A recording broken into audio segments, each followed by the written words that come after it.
Good evening once again. Welcome to the second edition of News Tonight. Let's start with a look at the top stories.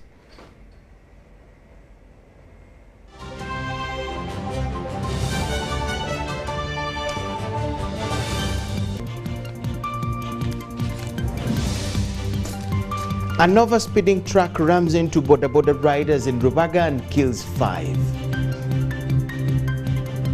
Dozens of DRC civilians injured as fighting in Bunagana region. URA posts revenue surplus of 286 Uganda shillings billion in first quarter, while milk producers welcome Kenyan move to import Ugandan milk.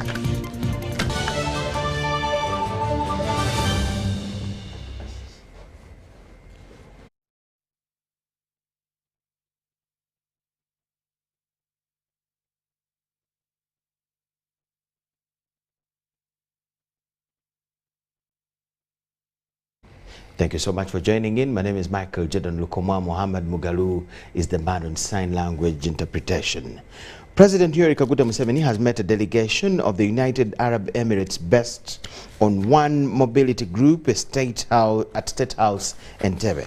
One Mobility Group is a multinational company that owns and operates companies that deal with all means of private and public transport along with the ancillary services. During the meeting, the group expressed interest in extension of their services to Uganda by improving Kampala's mass public transport system. President Museveni gave them a go-ahead, but on condition that they must use buses made or assembled in Uganda. The president also suggested that the Prime Minister, Right Honorable Robin Nabanja, calls for a meeting between One Mobility Group, Kiram Motors and Metu to see how they can move forward together. The Vice Chairman of One Mobility Group, Mr. Omer Mohammed Omer Yusuf Al-Mehairi, assured General Museveni that they are very much ready to work with the two local bus manufacturing companies in order to achieve a common goal of putting an end to the traffic congestion in Greater Kampala metropolitan area. The group, which so far manages and operates public transport in Abu Dhabi, other Arab countries, North Africa, Tanzania and Kenya, also plans to integrate their minibuses and borders into this system. On the other hand, the president also met a delegation from China, Huangpai Food Machines Uganda Limited.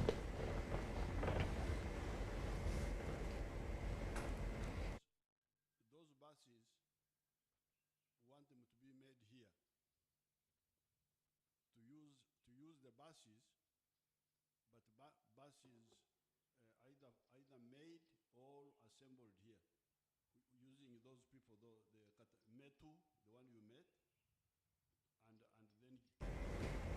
Vice President, the retired Major Jessica Alupo, has implored the church to take on the mantle of playing a role of nurturing citizens into godly believers. She made the remarks at a patron fundraising dinner for Jubilee Sacco founded by Western Kwale Diocese members in Kampala.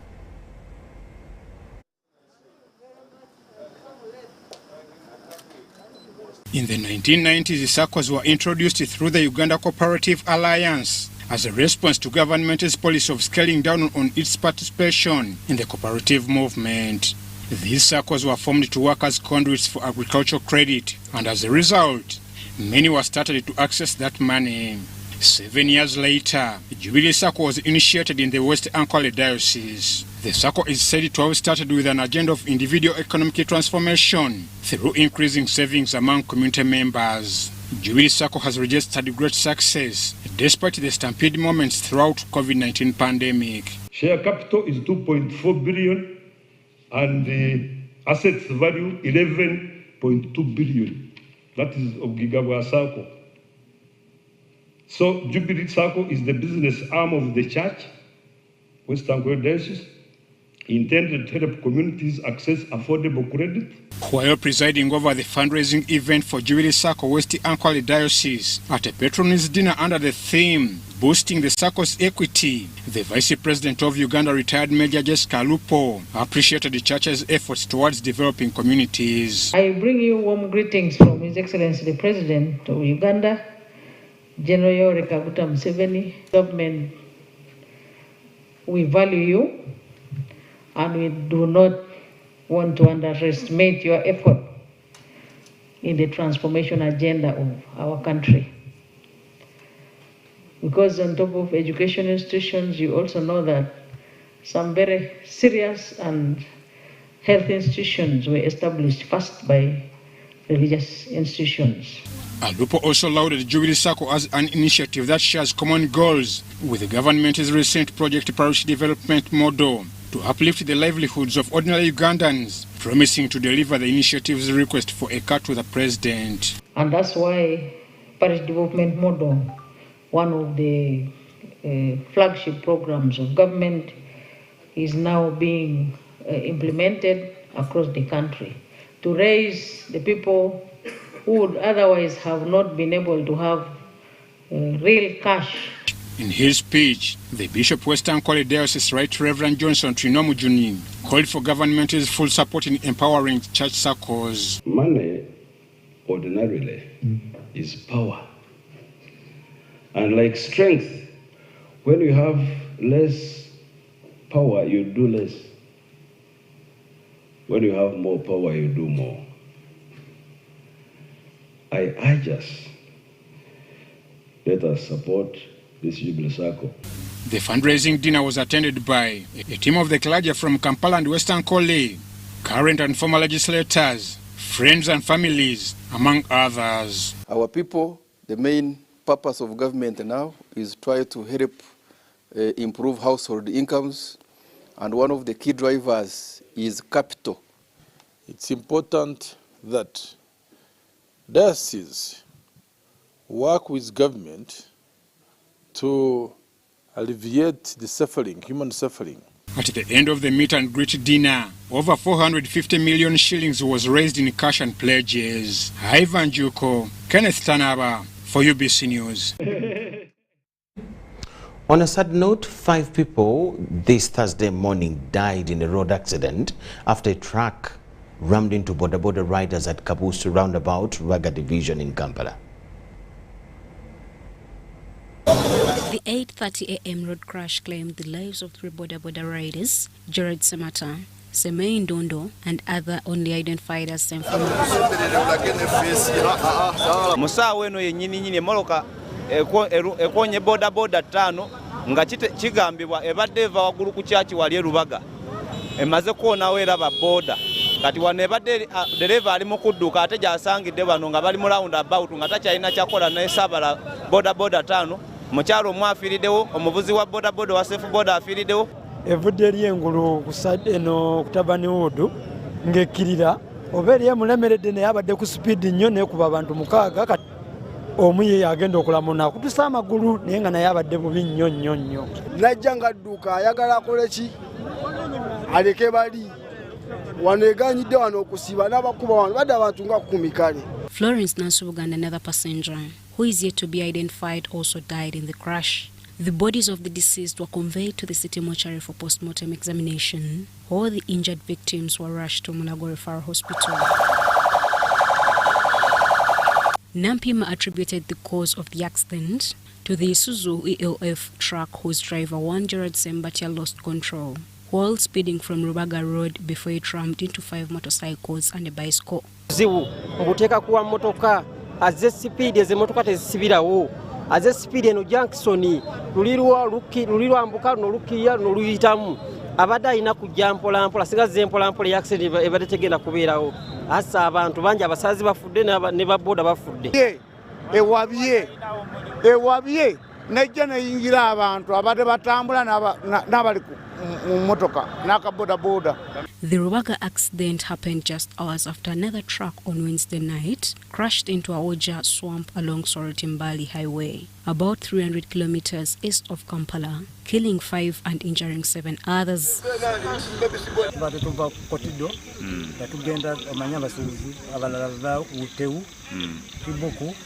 was overspeeding, and he had also refused to stop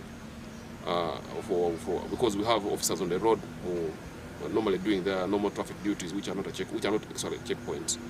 So he was overspeeding. When he reached a bend by around Aweja, he lost control of the motor vehicle. It overturned and fell in water. Because of that, we had 5 persons who died instantly, and we have conveyed their bodies to Fredka Hospital in Ngora for postmortem. We had another 5 individuals with serious injuries who were transported to Soroti Regional Referral Hospital for medical care. What we can, on the matter of the cows, this morning we could only, the officers on the ground are saying we lost about 5 cows. Shaidat Nasaku, UBC News. Congolese civilians have been injured during a heavy fight between M23 rebels and DRC government forces at Tanda locality in North Kivu province in the DRC Congo. At least 6 of the casualties were brought to Kisoro District Main Hospital in critical condition for treatment and medical attention. The 6 Congolese victims injured due to heavy fighting between M23 rebels and DRC government forces on Wednesday in the locality of Tanda include 3 minors and 3 adults who had refused to run into Uganda as refugees. A caretaker to the victims, only identified as Papias, says they were at their home when the fighting ensued and they were hit by the bomb blast while in the house, injuring the 6 family members, and claims that dozens remained behind. Bombe kiva irucu kiri kuregera imbundiri kurishwe miheru na yiri kubasubiza kuko FRDC yataramye umusozi bitwa Shwemo kuko niho abahekera bagarukiye. The injured were evacuated to Kisoro District Main Hospital in critical conditions for medical attention, and the medics at the hospital say the victims are improving. We've been having them, but this time we have those who have been wounded by bombs and bullets because of the war that is taking place there. We received them yesterday in the afternoon, and the wounded ones are 6 in number. We have 3 males and 3 females, and 3 of them are minors and 3 are adults. They have many wounds, but the doctors are managing the situation. The RDC Kisoro Safik secondly appealed to the refugees not to continue crossing back to DRC as the fighting between the M23 rebels and government forces is still ongoing. I'm asking the people who are living along the borderline, especially the Ugandans who go to Congo to dig, please stop, because there is now heavy fighting. Even as I speak now, we are hearing the gunfire within the DRC between M23 rebels and the government forces of Congo. So we are telling people don't go to Congo, but we are also receiving the refugees. We want them to accept to go to the settlements and then stop this business of crisscrossing the borders. When they hear that a gunfire has gone down, they want to go back when the fighters are still in the battlefield. Meanwhile, Kisoro district authorities have issued a 1-week deadline to the refugees pinching camp at Bunagana Town Council and its surroundings to pack and be taken to gazetted camps or go back to DRC. It's estimated that over 15,000 refugees have pinched the camp in ungazetted areas within Kisoro district, which is illegal by UN laws. These people you see here have not been screened medically. We don't know what disease they came with. Okay, we have Ebola, we have COVID, they have measles. Some of them don't even vaccinate for measles in Congo. Those things are not there. So around 12,000 people are stuck along the borderline, but we are going to transport them, take them to the camp, and then they manage them better from there. This is a country, this is a government, it has leadership, it has authorities. So you are either comply with us, with where we want to host you, or possibly you go back home. Because if you are a visitor and you come into my house, you don't want to dictate that you want to sleep in the bedroom, in the master bedroom. You must sleep in whichever room I give you, not the master bedroom. So there is no question of refusing to comply with. Philip Aguta, UBC News in Kisoro. Uganda Revenue Authority registered a surplus of 286 billion Uganda shillings in the quarter one of the financial year 2022-23. The robust performance is attributed to major surpluses registered in key tax heads, among them international trade, net taxes, import duty and domestic tax, among others. However, there is fear of economic slowdown in the second quarter due to a number of factors, as Jeremy Omara explains.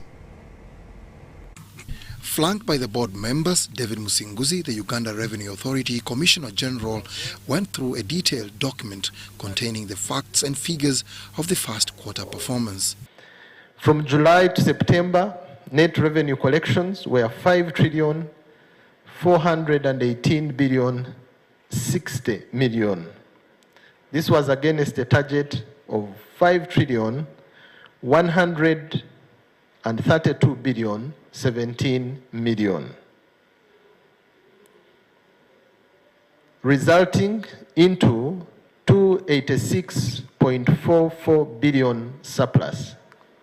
A surplus of Uganda shillings 286 billion is an encouraging development for an economy that is steadily recovering from the adverse effects of the COVID-19 pandemic and other external factors. This performance represents a growth in revenue of Uganda shillings 957.8 billion, or approximately 21.47% compared to the first quarter of the previous financial year 2021-2022.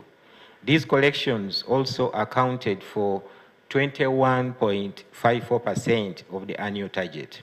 As the revenue body sets its eye on another target of over 6 trillion shillings in the second quarter that runs from October to December 2022, it has to contend with numerous challenges that can cause massive setback. These include reduced disposable income due to inflation, increased cases of Ebola virus that is already taking a toll on the economy, and the fear of a looming total lockdown. It's very restraining. It affects everybody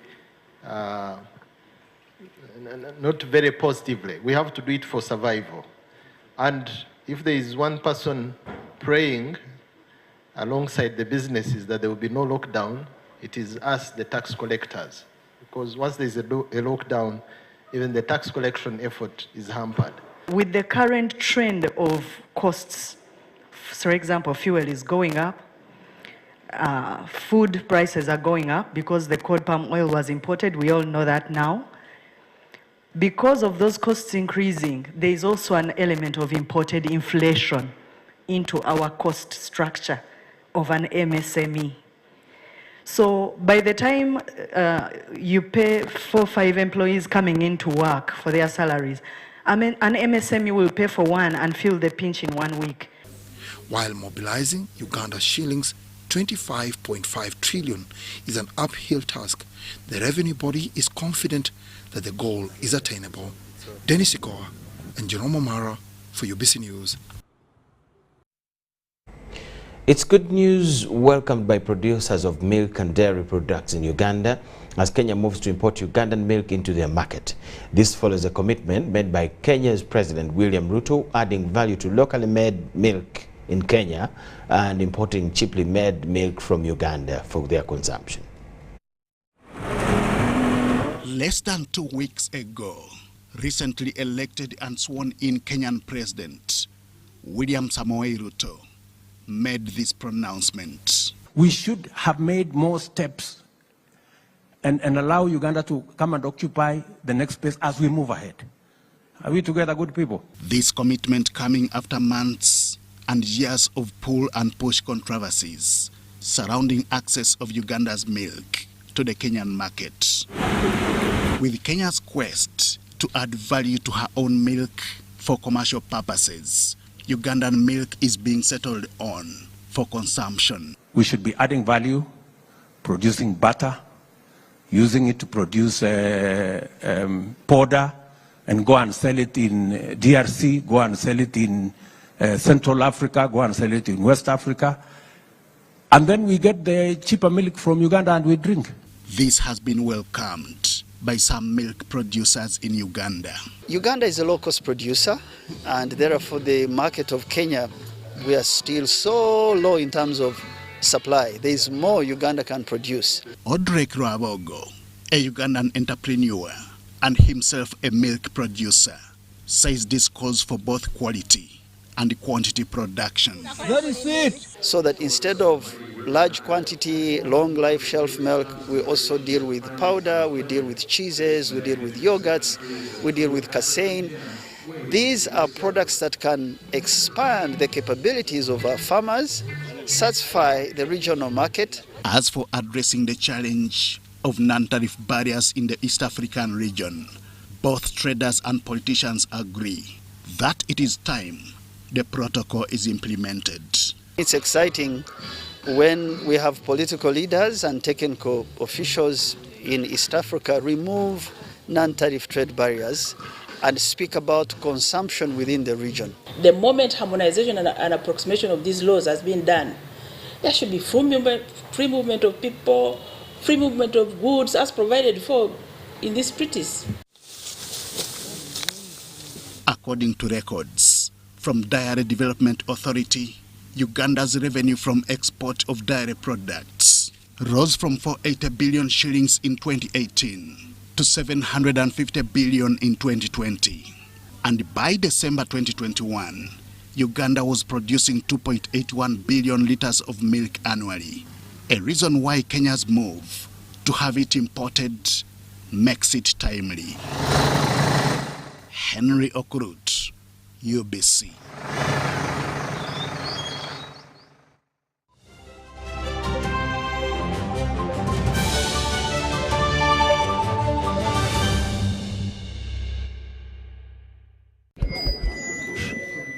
So, I'm here to announce that the MTN Kampala Marathon is back. And this year, we are running for babies. To be clear, I am not talking about a baby.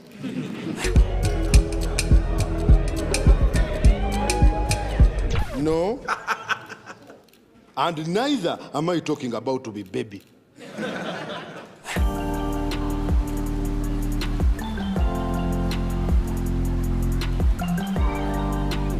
I am talking about these small dollars.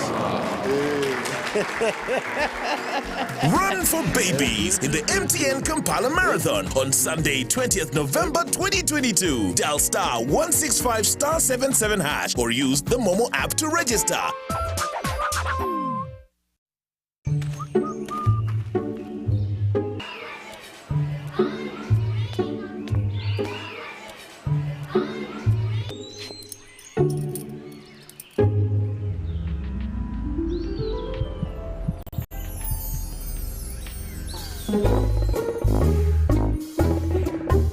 Leaders who care create a good learning environment. Because a good school equals a better life. Raising voices. Meet Professor Petero. He knows something every hustler in UG is gonna love. Oh, see. You see, I was just trying to get the documents to register for Airtel Money. You don't need the documents. You just register. Yes. Become a safer and more efficient cash-free business today. Easy. No mixing your business money with your Kameza money. No, that's efficient. Airtel Money. Instant, secure, borderless.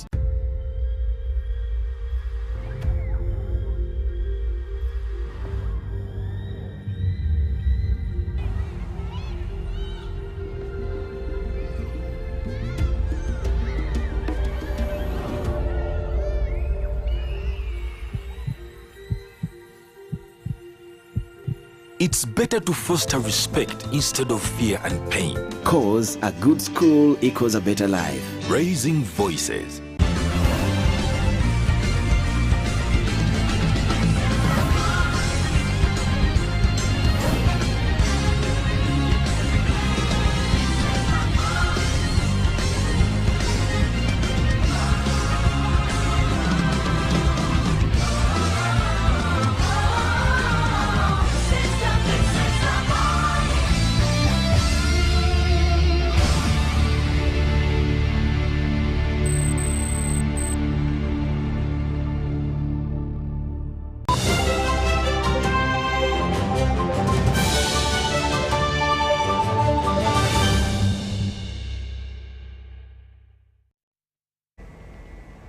UBC News tonight. Educationists want the assessment process for learners reviewed in a bid to impart life skills to the learners. In a report of a 2-year formative study on utilization of learning assessment in Uganda, the researchers recommend strengthening capacity of teachers and education stakeholders for effective development, utilization and assessment of the life skills at school levels. Over the years, education has been regarded as the key to success, though the debate remains on whether learners are equipped with skills for the world of work. It is from this that researchers from Malaria University recommend ways to effective assessment that equips learners with life skills like communication.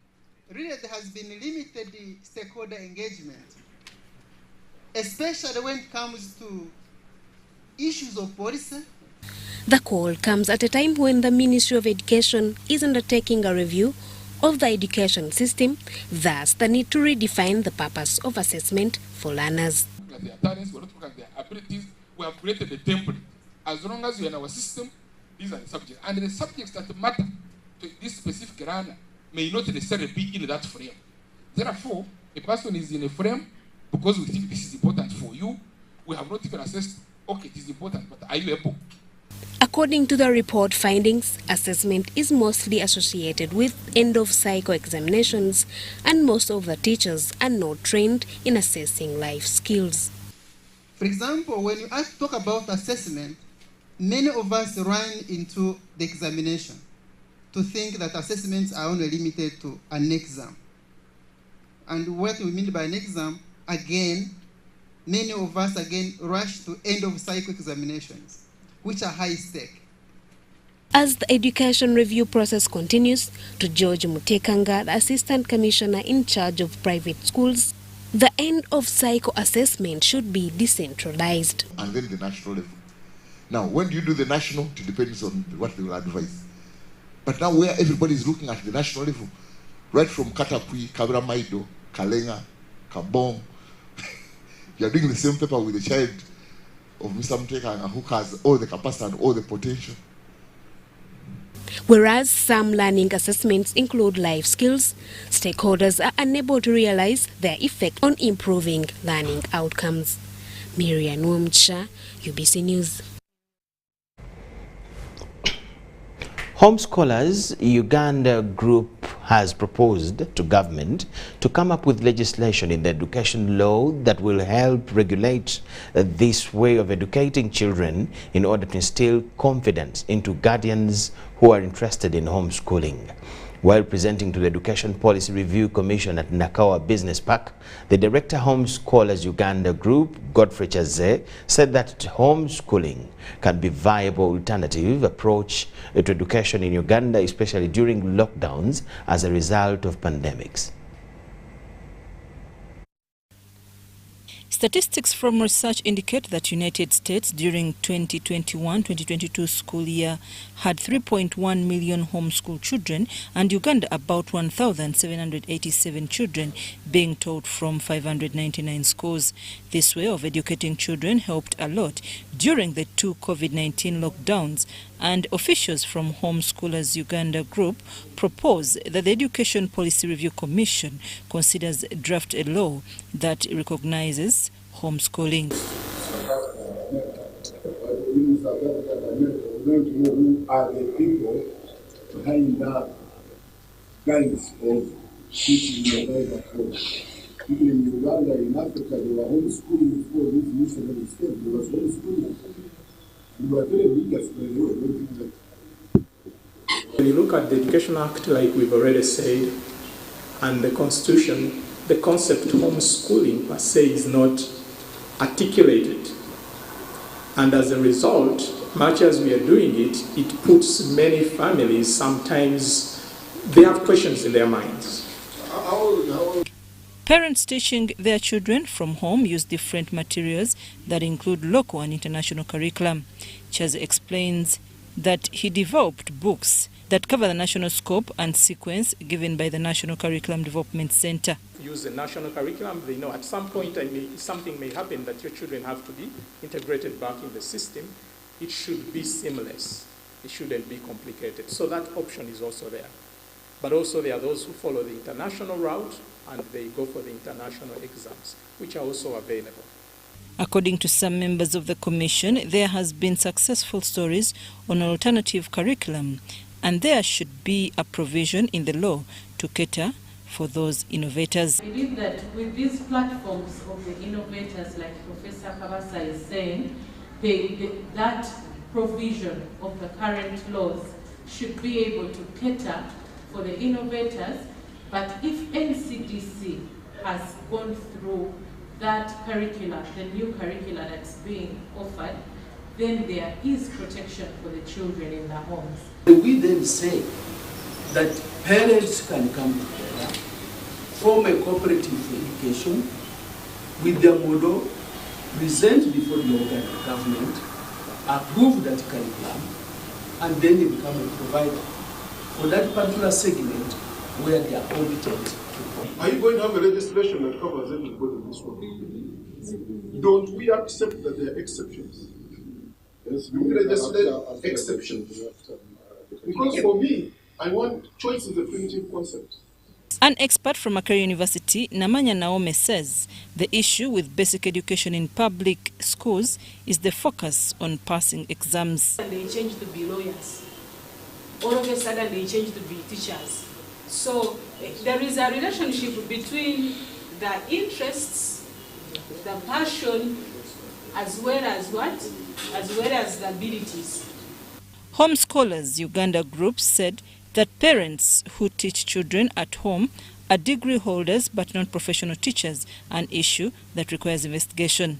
The Commission has implored Homeschoolers Uganda group to write a paper that is inclusive of all aspects of education and not concentrating on only homeschooling. I'm Nafka Farida and Juman Samba in Kampala. State Minister for Health Hanifa Kawoya has called for collective efforts among stakeholders in Karamoja sub-region to kick malaria out of the region. The permanent secretary at the Ministry of Health, Dr. Diana Twine, also challenged scientists to research about the epidemiology pattern for the breeding of mosquitoes in the semi-arid Karamoja. Currently, Karamoja at the prevalence of 34% compared to 1% in the southwest and central regions of Uganda. Mosquito nets, but the people of Uganda are misusing them. Statistics from the Ministry of Health shows that for over 2 decades, Karamoja has registered the highest malaria incident in Uganda, ranging between 250 and 450 per 1,000 people as compared to national incidence of 30% per 1,000 people. Currently, Karamoja is at 34% compared to 1% of the southwest and central regions. Moroto Regional Referral Director Dr. Stephen Pande explains that the nomadic nature of Karamojongs has remained a big challenge in fighting malaria in the region. Yes, it's still low. Despite the mass distribution we have done in 2019, there is also misuse of these nets. Some use them for roofing, dyeing firewood, and also chicken.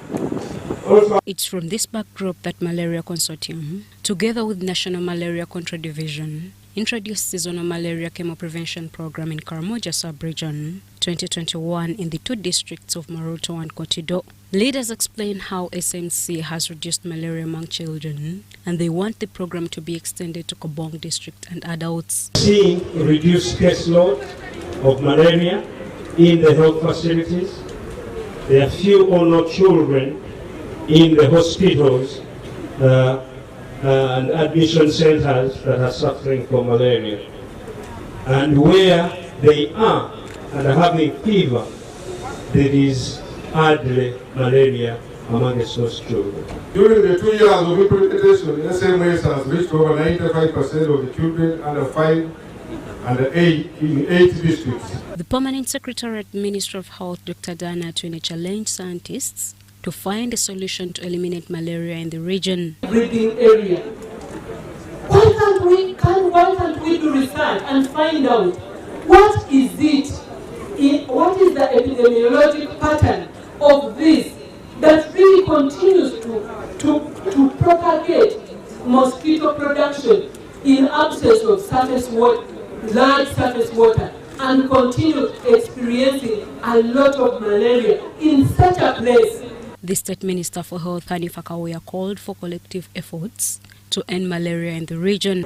Efforts, we need all of us to be on board, and we need to ensure that we must have a safe health system, very efficient, and in this as we fight malaria, information is very vital.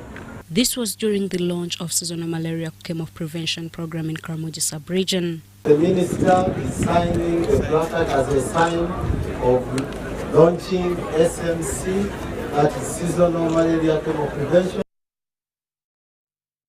The Permanent Secretary, Minister of Health, Diana Atwine, has asked health workers to be champions in creation of an enabling atmosphere for teenage mothers. While officiating at the recognition function of Best Adolescent Service Implementing Partners, Atwine said that it's time to stop the blame game and work together. Been called here because you have a big role to play to change the landscape of the mother and child care in our country. Teenage mothers experience a number of challenges ranging from psychological, social, spiritual, and sometimes health risks, stigma, and rejection. These all require a friendly environment that requires them to go through pregnancy and childbirth safely. We have a child in Isinjiro who told us that she goes with her baby, puts it in the bush, goes to class, comes out to breastfeed. So sensitize the community to accept them. And founded in 1994, 28 years later, Naguru Teenage Information and Health Center is championing providing adolescent sexual and reproductive health services to young people. Over 200 teenagers within the age bracket of 10 to 24 years flock the center on a daily basis, seeking services related to sexual reproductive health at no cost. Poor access to services by young people, since most of the time they have challenges, financial challenges, and these actually impede them from coming to the health centers. The 2021-2022 National Maternal and Perinatal Death Surveillance Response Report, among others, indicated some improvements in the reporting rates of maternal and perinatal death and notification of maternal deaths. This has been as a result of frequent follow-up with facilities that report and subsequent capacity building. Little resources that we have, how can we put them to task? How can we put them to maximum use so that they really give us results that we need? Doreen Tukamshaba, attached to the Adolescent Center, says the ministry is spearheading implementation of adolescent programs in all districts at all levels. However, because of the low budget, less support is given to district health committees and other programs carried out by the private partners. The resource envelope is still very limited, and currently the districts that have the DICAs, or the district committees on adolescent health, are heavily funded by the IPs, or the implementing partners. In improving quality maternal service delivery, government has embarked on elevating all health centers and ensuring all sub-counties at least have a functional health facility. The Permanent Secretary Minister of Health, Diana Atwine, says as government works on these improvements, there is need for continuous involvement of health workers and other stakeholders. The ministry is in the process of restructuring and increasing human resource at all health centers, especially in hard-to-reach areas. At least over 80% of the population now are within 5 kilometers reach, apart from those arid places like in Karamoja. Several adolescent implementing partners have been awarded by the ministry for their great service in implementing adolescent and reproductive health services. Susan Naung and Andrew Sebira reporting for ABC TV. Mityana Diocese Anglican Bishop Dr. James Bukomeko has cautioned Ugandans against politicizing the deadly Ebola disease, but comply with the SOPs to fight it. Mityana Bishop, however, has encouraged government to emphasize the sensitization of the general public and provide preventive gear to the medical workers in the hospitals to slow down the spread of Ebola. The Ebola pandemic outbreak in the district of Mubende has worried religious leaders in Mityana Anglican Diocese. The Mityana Diocese Anglican Bishop, Dr. James Bukomeko, has cautioned Ugandans against politicizing issues of this deadly disease, but continue complying with SOPs to prevent the spread of the disease.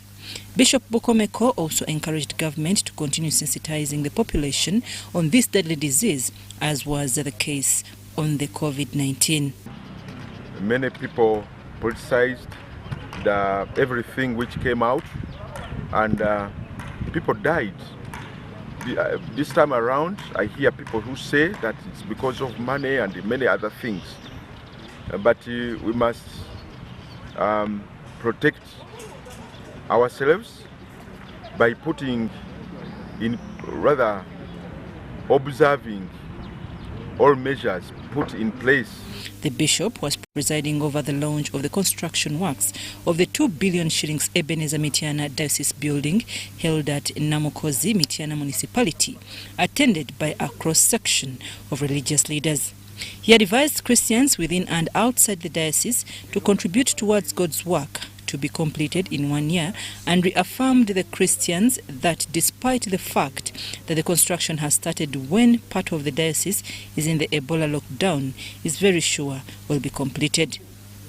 The archdeacons and reverends in the diocese appealed to government through the Ministry of Health to involve them in the fight against Ebola through sensitization seminars, among others. Biggest engagement and involvement.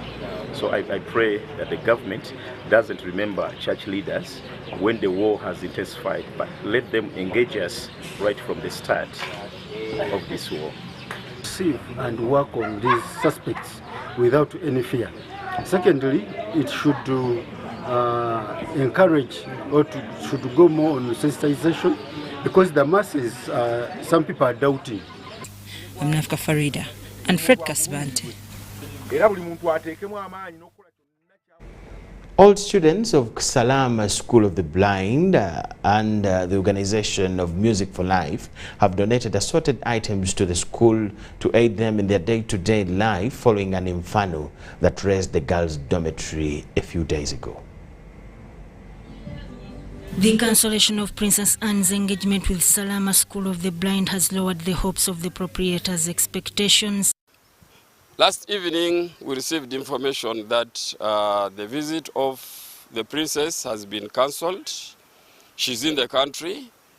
You journalists helped us view her in other areas like the Nachivale refugee camp. But on our side as Salaama, I think that is history. The headmaster Salaama School of the Blind, Francis Chinubu, says the school needs a vehicle to ease the transportation of children. He says, we were requesting the British High Commission to provide us with a vehicle in this school, which is in a rural area, very far from the nearest services like hospitals and others. And that's what we are praying for. The vehicle could also help us to go out and identify other blind children who are still hidden in homes, and we bring them to school. We cannot do such an activity on borders in the whole of Buganda, in Rakai, in Diantonde, in Buyikwe, and so on. The cause of the fire has not yet been identified, as Francis Chinubu has asked for a quick report on the cause. The girls' dormitory we have is small. That small dormitory was accommodating 27 girls, and that was fairly a big number for that for the girls. And therefore, we were praying to have a spacious girls' dormitory built, to have them more.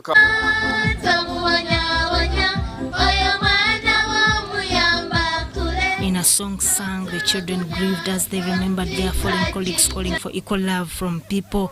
All students of Salaama School of the Blind under the Organization of Music for Life have donated assorted items to help the school with their school feeding program.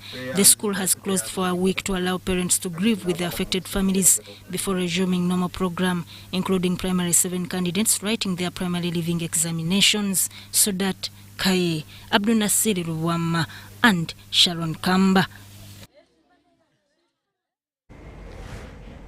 Member countries of the Desert Locust Control Organization for East Africa have expressed the need to increase funds to enable adequate service delivery in their regions.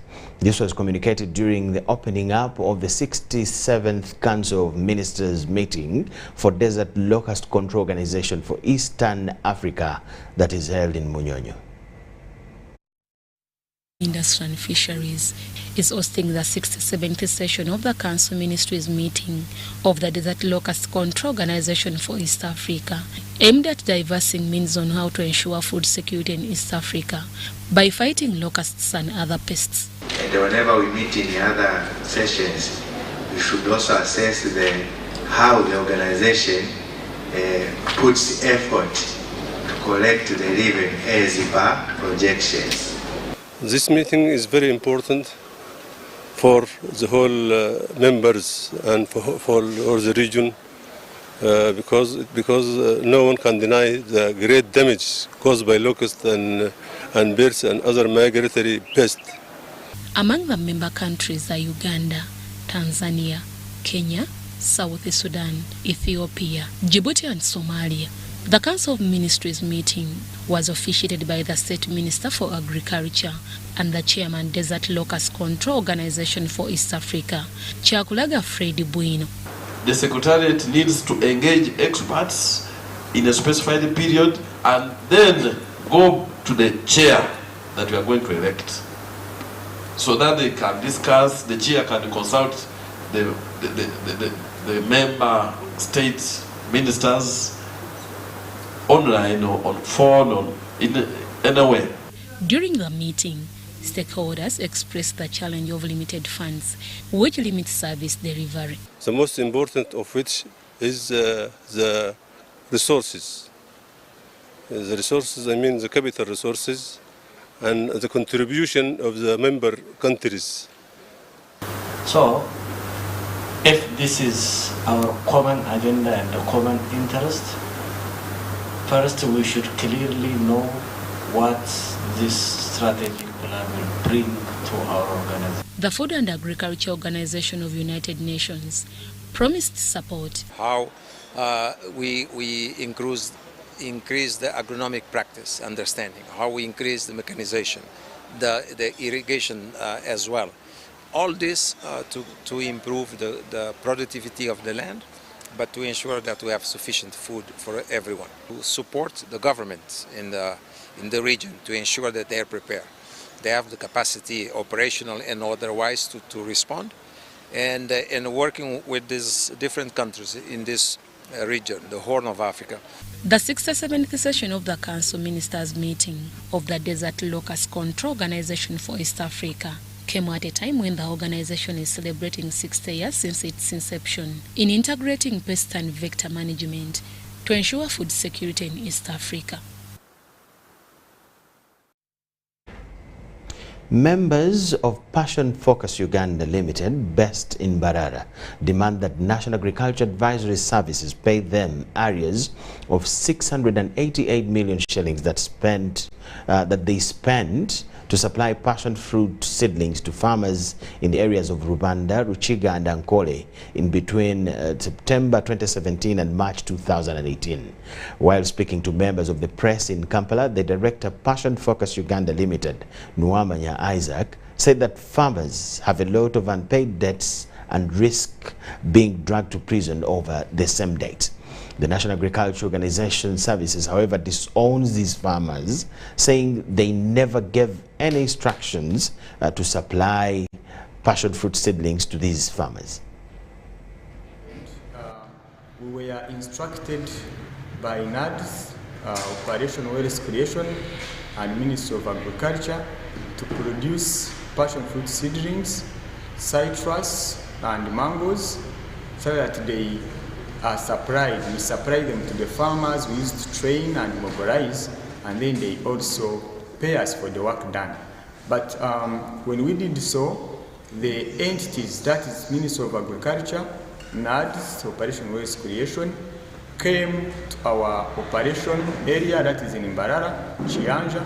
They verified our nursery beds, scored us. We scored 75%, but they played us games. People who are involved in this are facing a lot of consequences, a lot of deaths. Personally, I was sent to prison by subcontractor. I was sent to prison and I was charged to be in prison for 6 months, but I spent there 7 days, where someone came, a patriotic Ugandan came, assisted me, and I was bailed out.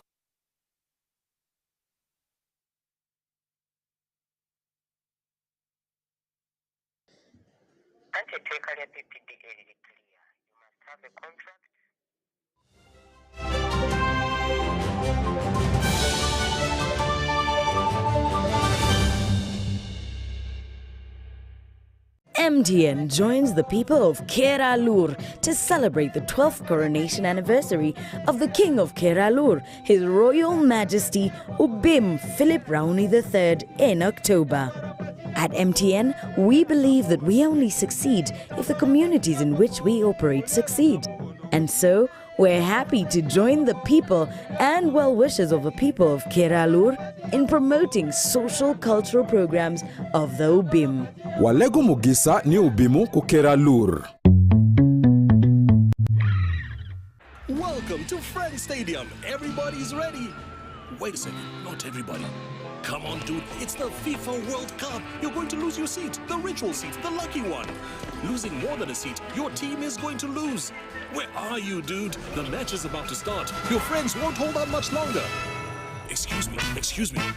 Finally, everything is in the right place. Hey, other hand. And you, do you have everything you need to believe?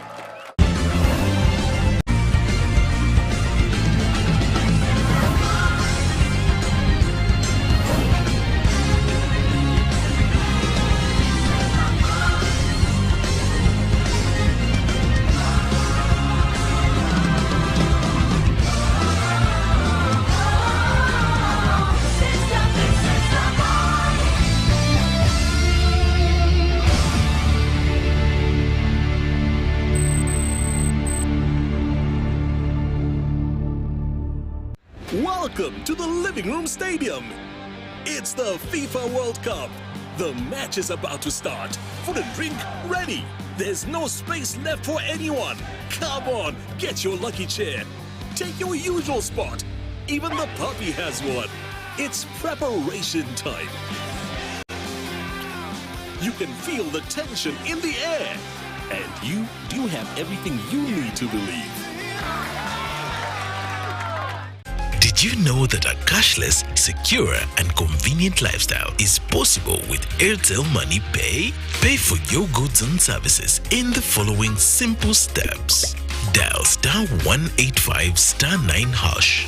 Enter the merchant ID. Enter the amount.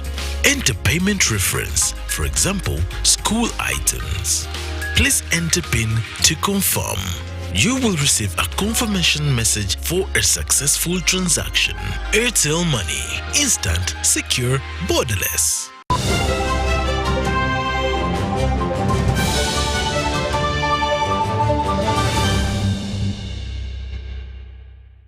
Talking sports tonight, Uganda Christian University's chance of reclaiming the Pepsi University Football League crown have been stopped by spirited Uganda Matters University performance in the two's semi-final second leg in Ngozi.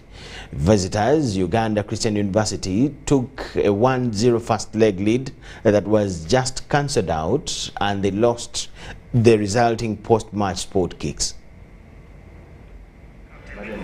Uganda Matters University Ngozi has capitalized on home crowd advantage and calm nerves to eject reigning Pepsi University Football League champions Uganda Christian University Mukono after an epic second leg. Uganda Christian University carried a fragile 1-0 lead into the second leg that they held on to till Sane Kaija struck in the 67th minute to put hosts Uganda Matters 1-0 up on the day, and the tie 1-1 on aggregate. There were no further goals, thus forcing a post-match penalty shootout to determine who progresses to the final.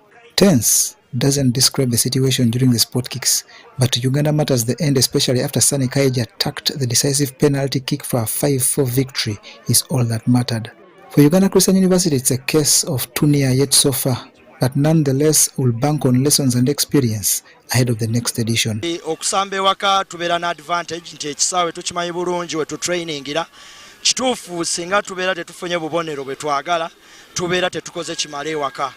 For an attempt to repeat the 2017 championship winning feat, Uganda Matters University will face either St. Lawrence University or Makerere University Business School. That game, whose second leg is in Nakawa, scheduled for next Tuesday, is 2-1 in favor of St. Lawrence. This year's Pepsi University Football League is the 10th edition of this glamorous championship that has groomed talent used by most top Ugandan clubs and many beyond. John Barnes, Sentamo, UBC Tonight. John Barnes, Sentamo brings us to the end of all we had for you tonight. Thanking you so much for watching. My name is Michael Jordan Lukomwa with Mohammed Mugalu and the whole team here. We wish you the best of the night. Keep it UBC TV. Bye-bye.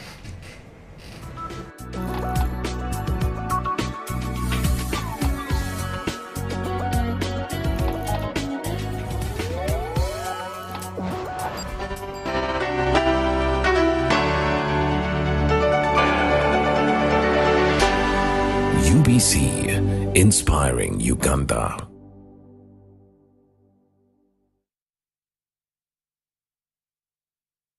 Get connected today with the My Airtel 4G smartphone, the most affordable smartphone in Uganda. You get to enjoy free 1 GB for 1 whole year. My Airtel 4G smartphone, your best value for money. Visit the nearest Airtel outlet today and get one at only 250,000 Uganda shillings. Airtel, the smartphone network. The Ministry of Health informs the public that there are confirmed cases of Ebola in Uganda. We, however, urge the public not to panic as the situation is being managed. The Ministry of Health further reminds the public